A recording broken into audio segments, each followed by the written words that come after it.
जळगावच्या बोदवडमध्ये चोरट्याकडून एकाची हत्या करण्यात आली आहे। पोलिसात तक्रार केल्यानं चोरट्याकडून ही हत्या करण्यात आलेली आहे। संतप्त नागरिकांनी आरोपीचं घर जाळल्याची माहिती आहे। आरोपीच्या अटकेच्या मागणीसाठी आमदार चंद्रकांत पाटलांचा पोलीस स्थानकामध्ये ठिय्या पाहायला मिळाला। आमदार चंद्रकांत पाटलांनी मुख्यमंत्री फडणवीसांसोबत फोनवरून संवाद साधत घटनेची संपूर्ण माहिती सुद्धा दिली।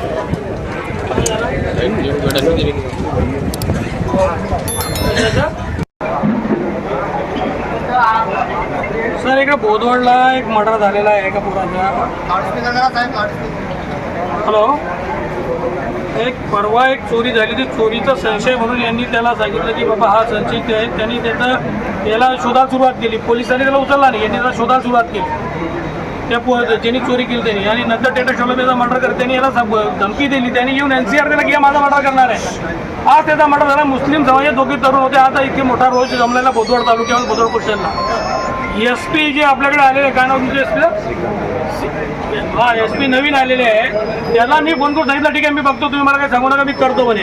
आता इथे सगळा जमाव जमलाय, हे पूर्ण बोदवड शहर जे आहे ते पेटलेलं आहे। एका तरुणाच्या घरात चोरी होतो, तो संशय व्यक्त करतो। पोलीस इतकं निग्लिजन्स करतात की त्याचा डायरेक्ट पोट फोडून टाकतो तो।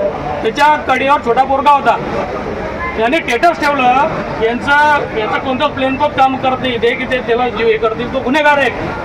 आणि अशा पद्धतीने असेल मुख्यमंत्री महोदयांना तर माझी विनंती आहे की पहिला SP ला निलंबित केलं पाहिजे। SP ला माझ्या सरकारवर सांगतोय फोन करून, एखाद्या APIचा आता बळी घेतील पण SP काय करतो, SP ला 4 वेळा सांगतोय मी किती 18 चोऱ्या झाल्या, इथे एवढं सगळं होतं आहे। 18 चोऱ्या झाल्या, एका ज्याला निष्पन्न केला त्याच्यापासून वस्तू घ्यायची तर सोडून द्यायची। एवढा भयंकर चाललं आहे। माझी विनंती आपल्याला मान्य की आता SP वर कारवाई झाली पाहिजे। मला असं वाटतं मी आता हे पूर्ण शहर बंद करतोय आणि मी जिल्हाही बंद करण्याचा आवाज देतोय। माझी विनंती याची की तुम्ही कसं करता मला सांगा, काय करता येईल। जी प्लीज प्लीज प्लीज प्लीज।